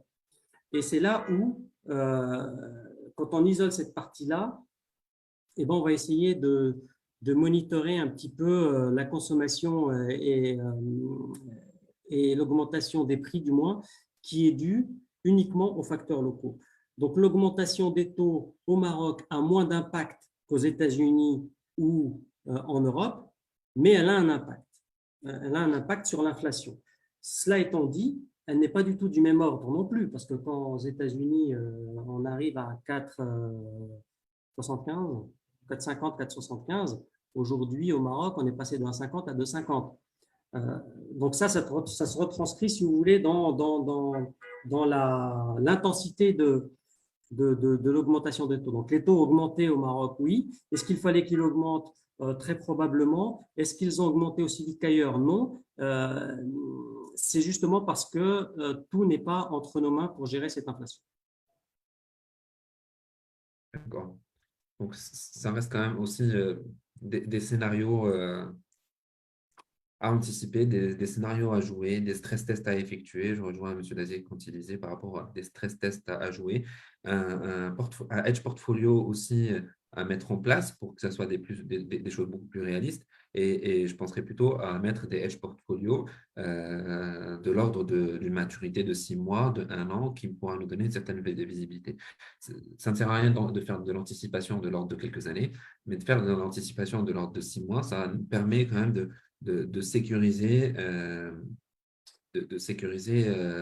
nos coussins et de sécuriser une certaine population vis-à-vis de la matière première et vis-à-vis de sa consommation, que ce soit dans l'immobilier ou de la matière première. La crise en Ukraine n'a pas trop arrangé la chose.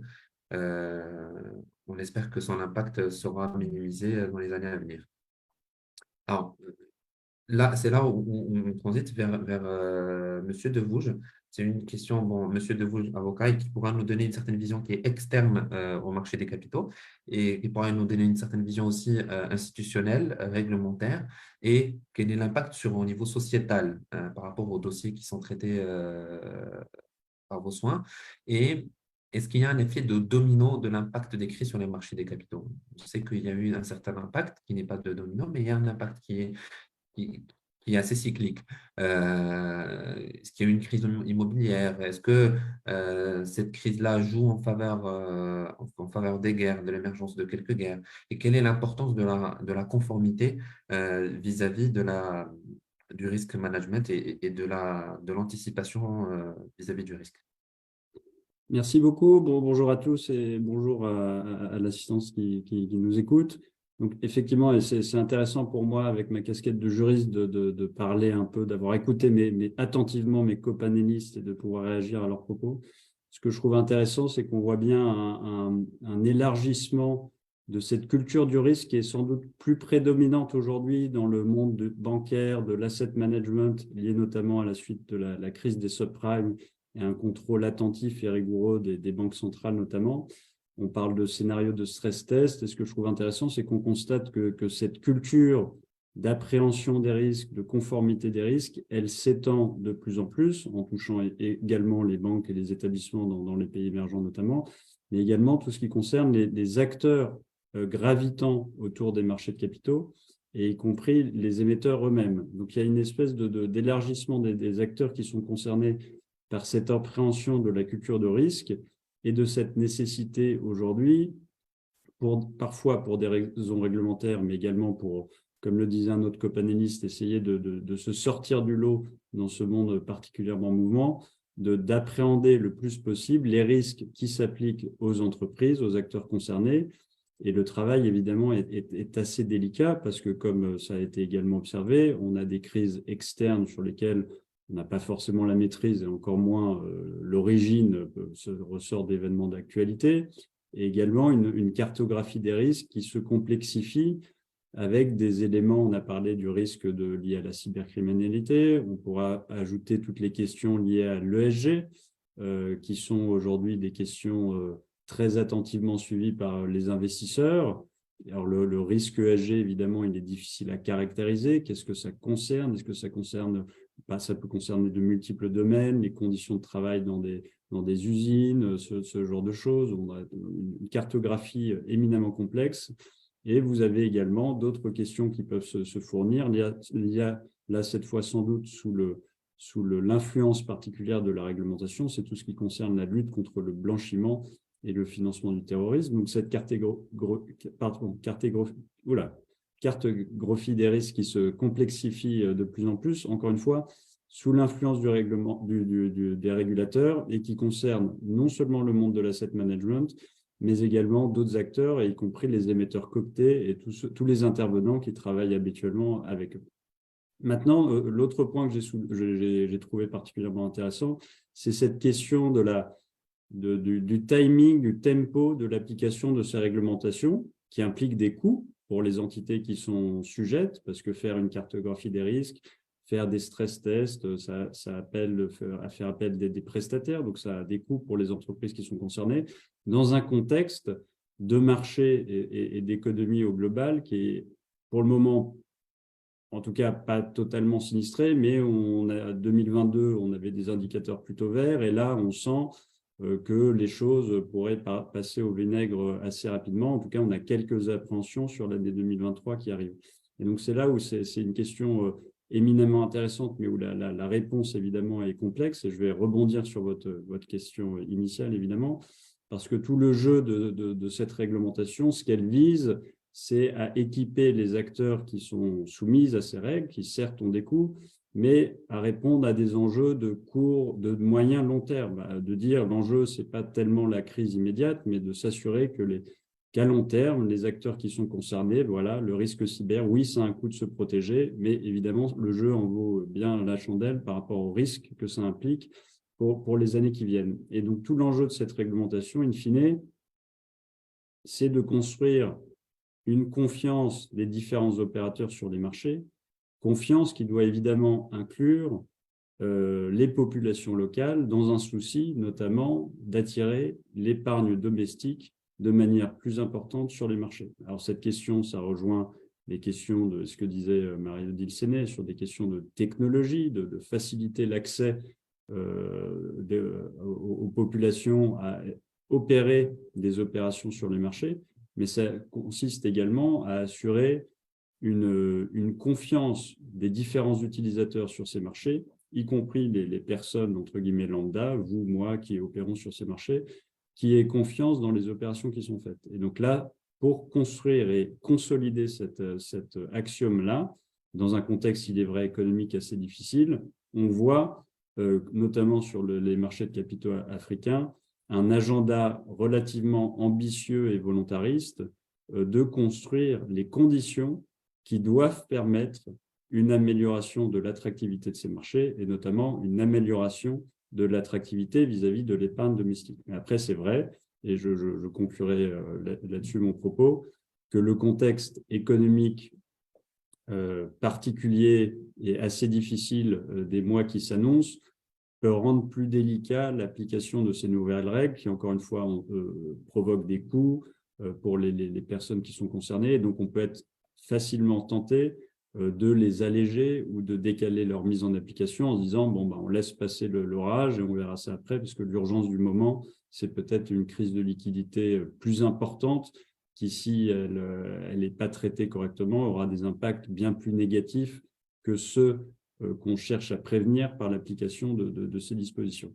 Mais en tout cas, pour mon opinion personnelle, en tout cas, c'est vrai que c'est très important, indépendamment d'avoir une gestion intelligente de ces crises à court terme, de continuer cet effort à moyen-long terme, parce que c'est bien celui-là qui sera payant pour tous les acteurs qui seront concernés et qui auront se plient à cet exercice, volontairement ou non, de pilotage et de gestion des risques, qu'ils soient internes ou externes. D'accord, ok. Mais est-ce qu'il y a un impact, là, quand on va au niveau des institutions financières, certes, et on voit un impact sur la société, est-ce qu'il y a, ça peut créer aussi un effet domino sur toutes les entreprises corporate? Je dis un impact sur des entreprises qui font les voitures et d'ailleurs provoquer des ruptures industrielles au niveau de pays. Je prends l'exemple des pays africains où là, ils sont plein de développement industriel. Est-ce qu'une crise peut mettre fin à tout ça? Euh, Non, mais ce qui peut impacter un briquet au-delà de la crise financière, c'est une crise alimentaire, une crise industrielle. La crise industrielle, on n'en parle jamais alors qu'elle elle est l'essence même du développement d'un pays. non, effectivement, c'est cette question dans la cartographie des risques pour les émetteurs concernés. Ce que nous apprend les événements récents passés, c'est que le risque peut venir de nulle part. Et donc, ça rejoint aussi l'intitulé de la conférence, ou l'effet papillon que vous évoquiez, c'est que le risque, on n'est pas seulement dans une question financière, on a eu la pandémie, on a là les questions d'inflation, de crise industrielle, de lignes de production qui sont interrompues, comment on gère ces questions. Et donc, c'est vrai que ça implique pour les acteurs, même l'entreprise lambda qui jusqu'ici peut-être se croyait un peu immunisé de ce genre d'exercice, ou en tout cas ne le pratiquait pas tellement, d'être grandement incité, voire contraint par la réglementation, à se plier à cet exercice avec un aveu d'humilité, de se dire le coût peut partir de nulle part, ou entre guillemets, de plusieurs axes différents auxquels on ne s'attendait pas jusqu'ici nécessairement. Et donc les exemples que vous évoquez sont particulièrement pertinents. C'est vrai qu'on a des ruptures sur les chaînes logistiques, ce genre de choses liées à des crises géopolitiques pourtant lointaines, entre guillemets. Et c'est vrai qu'on peut se dire dans l'immédiat, ça ne nous concerne pas tellement. Puis on voit que les mois passent et finalement l'effet devient grandissant. Et donc ça implique pour les acteurs concernés, encore une fois, de réfléchir à nouveau à ces questions et en ayant un optique bien plus large dans l'appréciation des risques auxquels ils sont susceptibles d'être confrontés, effectivement. Alors, j'illustre ça par du vécu. Alors, il y a eu la crise de Covid a créé la crise des semi-conducteurs pour les voitures. Au Maroc, nous avons des implémentations, des usines de construction de voitures où les gens ont été mis au chômage technique, non payés. Et ce chômage technique a pu durer quelques mois. Ils n'étaient pas payés, c'était pas possible pour eux de payer leurs créances, surtout. Et ils ont été mis à défaut. devant les tribunaux pour pouvoir payer les créances alors qu'ils étaient au chômage et ils étaient bien en CDI. C'est juste pour donner l'importance qu'une crise sanitaire peut avoir un impact directement sur les ménagers et un impact aussi sur les marchés des capitaux, parce qu'ils se sont retrouvés avec énormément de personnes qui ne pouvaient pas prépayer les crédits. Et la banque, elle s'est retrouvée face à des dispositifs qu'elle devait mettre en place pour alléger cette population-là. Alors, je passerai le mot de la fin à M. Dacier pour conclure, toujours sur la partie scénario, sur la modélisation de ces scénarios, l'importance aussi de pouvoir anticiper, modéliser, mettre en place un hedge portfolio avec une certaine maturité courte, moyenne ou longue, et, euh, et, et dire que l'anticipation, ça reste toujours le mot d'ordre sur la partie, sur le risk management parce qu'on ne connaît pas l'avenir. Oui, tout à fait. Et en plus, donc, il ne faut pas seulement pouvoir mesurer le risque, il faut pouvoir gérer le risque. Et on ne peut pas gérer le risque qu'on ne connaît pas. Donc, il faut absolument d'abord tout savoir sur ses portefeuilles, quelles sont les sensibilités pardon, qu'on a à plusieurs chocs externes qui peuvent toujours arriver, hein, c'est-à-dire des chocs au niveau des taux de change, des taux d'intérêt, des chocs au niveau de la crise économique, et aussi au niveau de la liquidité. Qu'est-ce qui se passe si je dois vendre une partie de mon portefeuille et que je ne peux pas, ou le prix va baisser rapidement parce qu'il n'y a pas d'acheteur. Donc tout ça, il faut pouvoir avoir une idée où sont nos limites au niveau de est-ce que si j'achète ou si j'investis dans cette obligation ou dans cette action, est-ce que je peux en sortir? Et quels sont les scénarios où je ne pourrais pas en sortir? Et après, décider si c'est un bon investissement ou pas. On a parlé, M. Habib a parlé de la crise de crédit et de la crise des bénéfices qui n'est pas encore du tout dans les prix des marchés. Je suis tout à fait d'accord avec lui. On a vu en 2022 que les investisseurs sont passés des obligations AAA et des choses comme ça qui sont très sensibles au taux d'intérêt. Ils ont été prendre des high yield parce que les bénéfices étaient bons, les économies étaient fortes. Eh bien, ce qu'on va voir en 2023, c'est l'inverse. Maintenant, ils vont se poser les questions si on arrive à une crise de bénéfices, est-ce qu'on arrive à une crise de crédit vers la fin de l'année, si on a une récession. Et par exemple, et si on pense que les taux d'intérêt ne vont pas monter beaucoup plus à partir de maintenant, ben on va voir ce retour vers les obligations AAAs et les gens sortir des high yield et des triple Bs. Et le problème pour les marchés, c'est que en ce moment, au niveau des obligations en dollars, plus de 40%, c'est triple B, c'est donc la limite de investment grade. Donc, s'il y a une crise de liquidité là, ben, il y a énormément du marché qui tombe, qui sort du investable market et qui devient high yield, hein, et qui perd beaucoup d'investisseurs. Donc, il y a tout à fait un risque de crise de crédit d'ici dans les 12-18 prochains mois qui pourrait être tout à fait arriver. On peut prévoir ce genre de crise et on peut justement, c'est maintenant qu'il faut le modeler, c'est maintenant qu'il faut faire un test avec des credit shocks où on monte les spreads sur des triple Bs, double Bs, single Bs, triple Cs, on les monte de 200% par exemple pour voir quel est l'impact sur notre portefeuille. Hein. Il faut savoir ça maintenant, parce que si cette crise arrive, je dirais que c'est moins de 50% de probabilité en ce moment, mais ça peut changer. Hein. S'il y a une crise, si la crise en Ukraine augmente, si les tensions entre la Chine et les États-Unis augmentent, tout ça peut tout à fait pousser l'économie globale vers une récession et par conséquent augmenter les taux de probabilité d'une crise de crédit. Donc, il faudrait avoir ce stress test sous la main pour savoir exactement quoi faire avant que ça arrive, forcément. Au fur et à mesure que les probabilités sont ajustées, on doit pouvoir dire, maintenant, on devrait peut-être alléger les triple Cs, alléger les double Bs et revenir vers les double As ou les single A, par exemple. Hein? D'accord. Juste pour compléter cette analyse-là, il y a un élément qui est assez important, qui est assez inédit dans cette crise, enfin dans ces pour ces décisions des banques centrales, c'est qu'on sait que le marché obligataire est plus important que le marché action, et que cette réponse collective de toutes les banques centrales, le Japon ne fait pas exception. Donc, il a rejoint le mouvement en 2022. Le Japon a toujours eu des taux, enfin, ces taux ont été extrêmement bas, qu'il n'achetait même pas sa propre dette.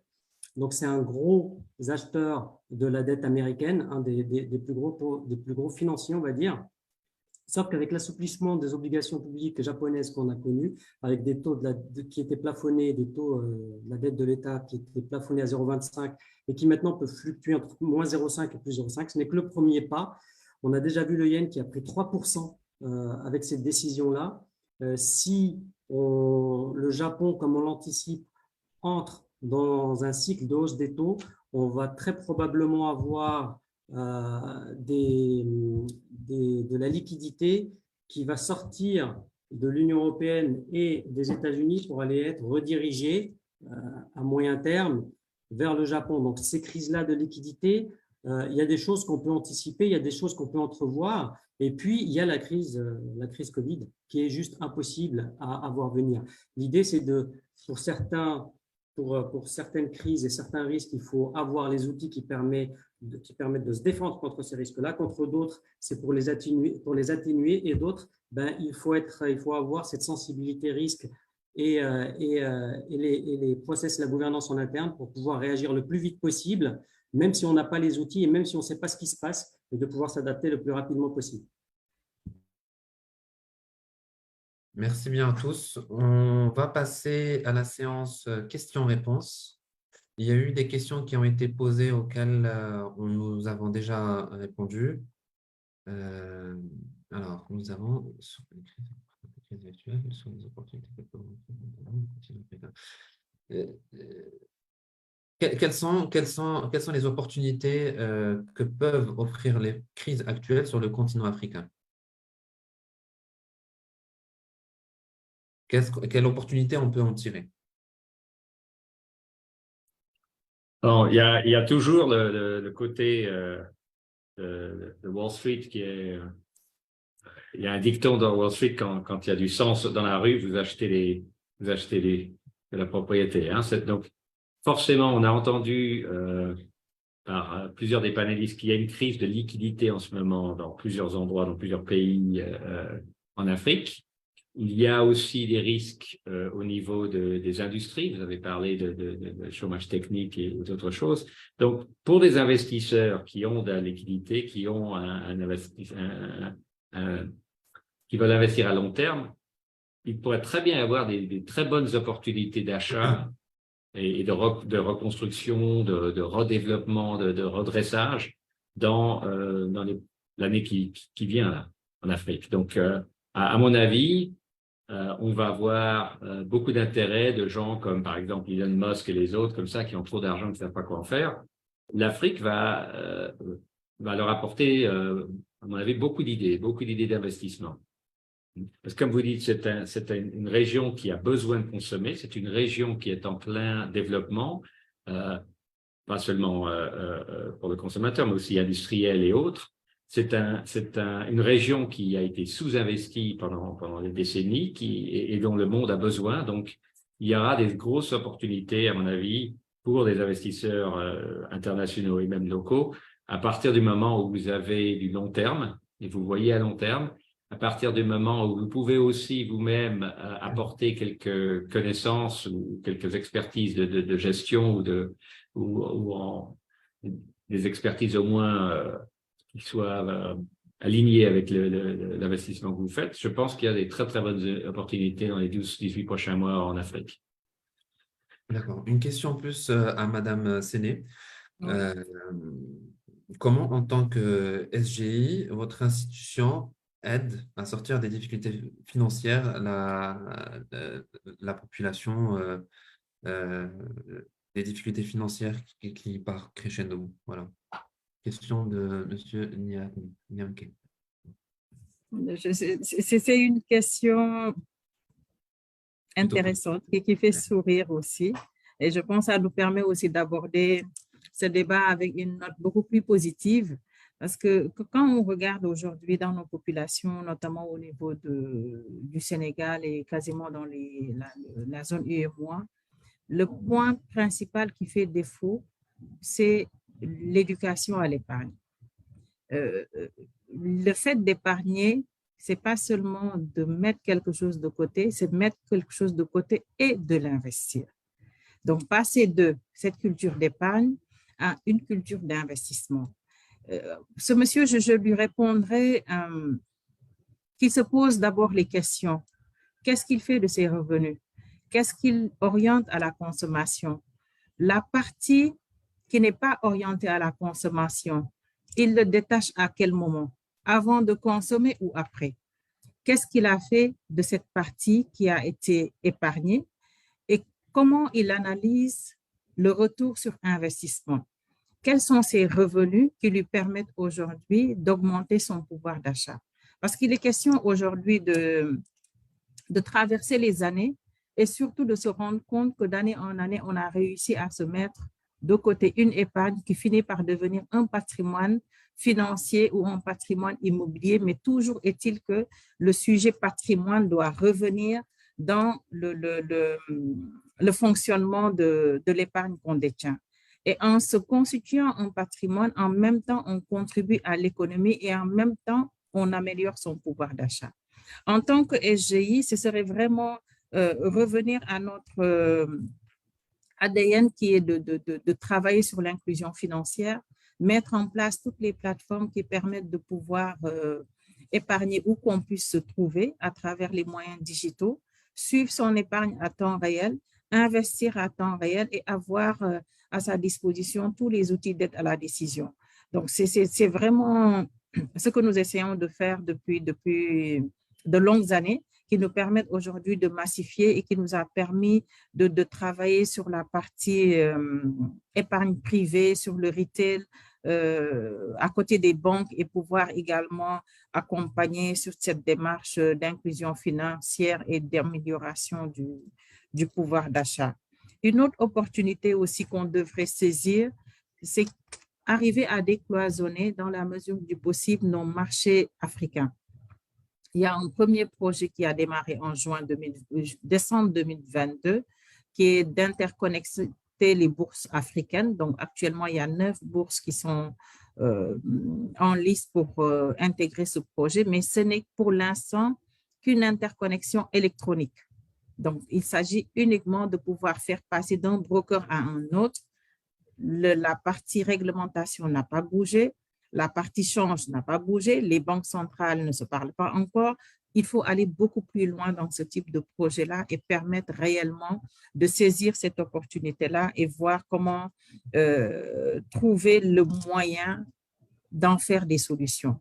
Donc, travailler également sur tout ce qui est produits innovants qui permettront aujourd'hui à toute la population qui considère notre… J'ai vu sur le chat quelqu'un qui dit que c'est limite, on nous taxe d'utiliser des termes, d'aller sur des éléments trop sophistiqués. Non, peut-être qu'il faut qu'on ramène un peu le débat au niveau de nos interlocuteurs pour qu'on puisse avoir beaucoup plus d'intérêt, qu'il y ait au-delà de l'écoute, l'action, et que ces actions-là puissent permettre d'aller plus loin dans la détention de patrimoine financier.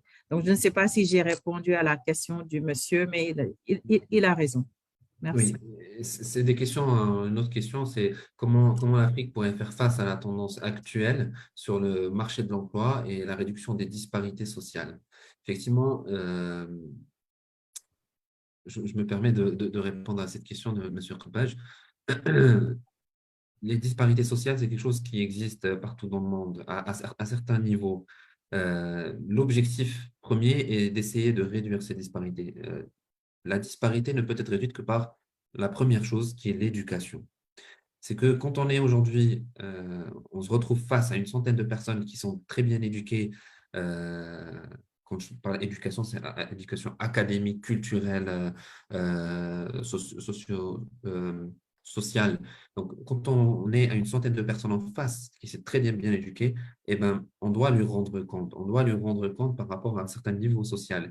Et plus ce nombre de 100 personnes augmente, eh ben, je serai dans l'obligation de partager cette richesse-là. Cette richesse-là, aujourd'hui, si je viens demander à à une économie de venir la partager, ben, il n'y en aura aucune, même les États-Unis, même les pays les plus développés, les pays scandinaves, ils ne voudront pas la partager. Ben, tout simplement parce qu'ils se retrouvent devant une certaine population qui est complètement, qui a une certaine éducation qui est assez élevée et, et que le gouvernement ou les élites ne peuvent pas garder toute la richesse pour eux. Donc voilà, c'est ça.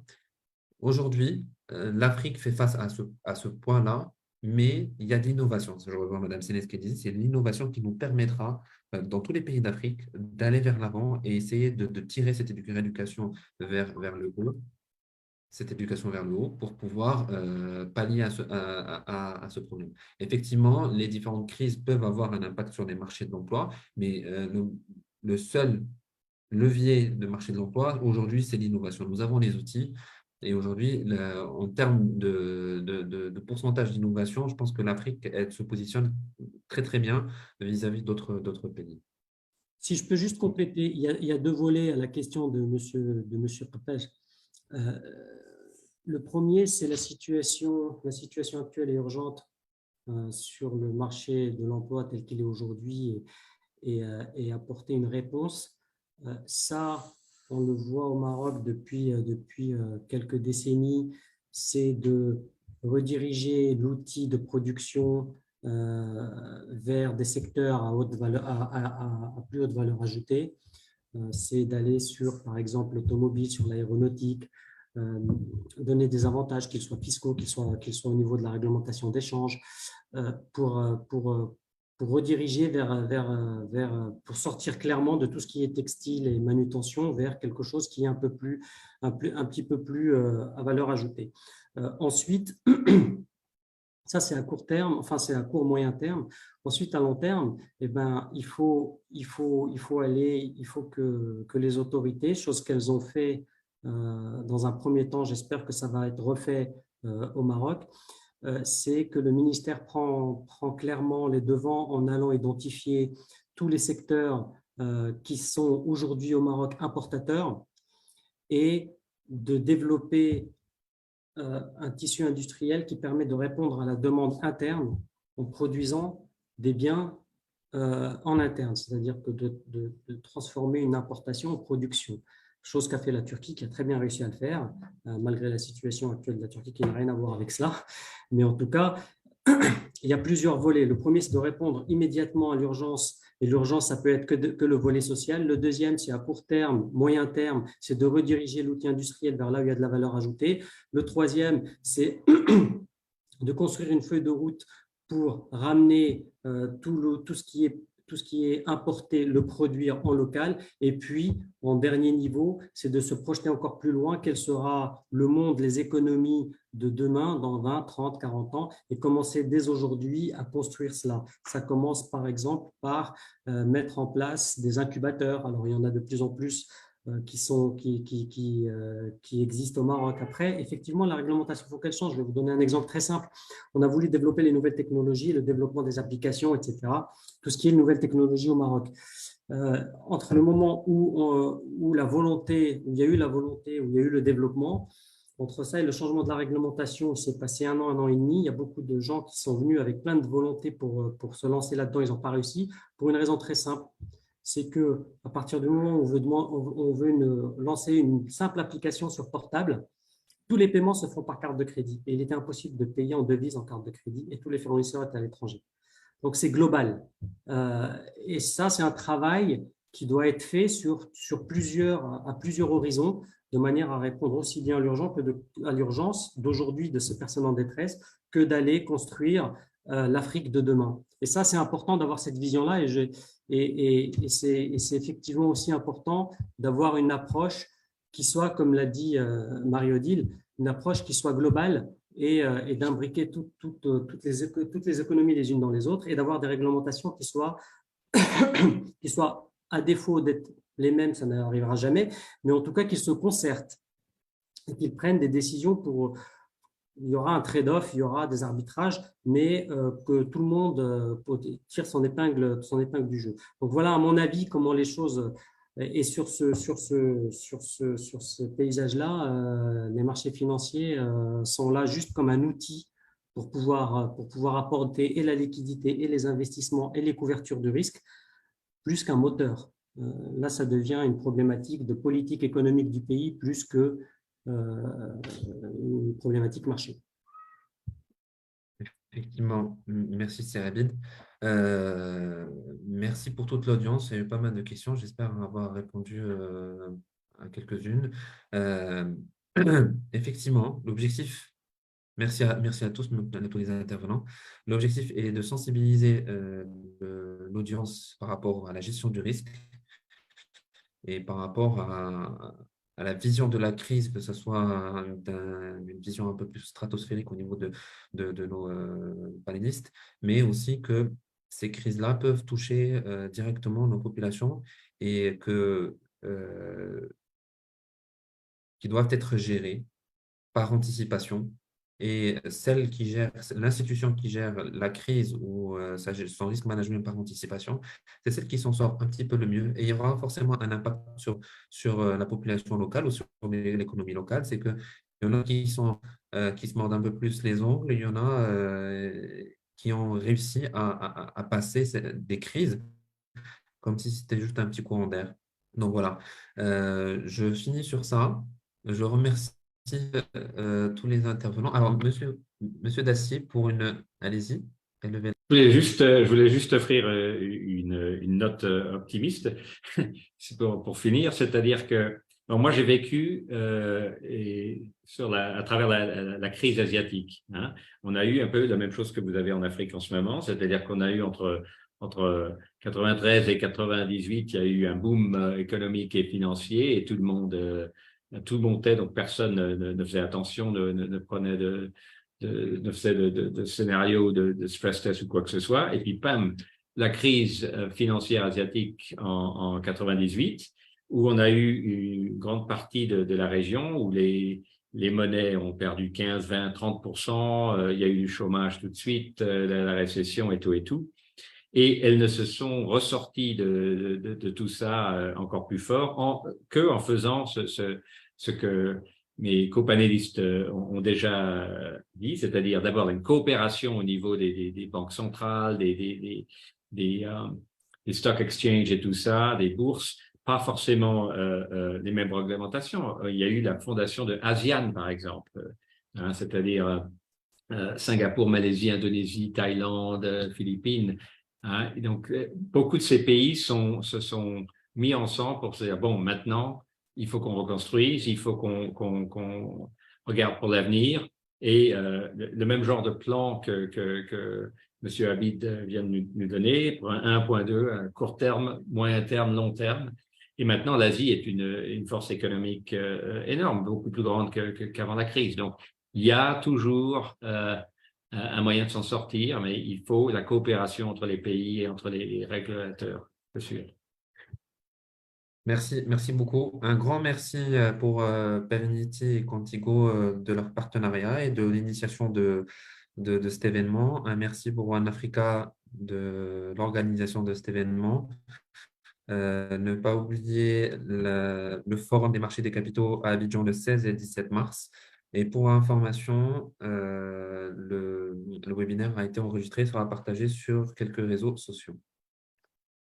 Merci à tous. Merci à l'audience. Merci. Merci beaucoup. Très bonne soirée pour quelques-uns et très bonne journée pour les autres. Merci à tous. Merci. Au revoir. Au revoir. Bonne journée.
hors normes, garantissant une adaptation sur mesure aux besoins de nos clients. Nous mettons également à disposition de nos partenaires l'expertise et l'accompagnement sans faille de nos équipes, composées de directeurs de projet, chefs de projet et de consultants technico-fonctionnels, tous mobilisés pour répondre aux besoins de nos clients autour de 3 volets principaux. Leaders sur le marché national et régional, avec des références clés sur les zones UEMOA et CEMAC. Notre ambition est de consolider et développer notre leadership, fiers de nos années d'expertise, du chemin parcouru et des challenges relevés avec succès. Chez Perenity Software, notre regard reste toujours tourné vers l'avenir.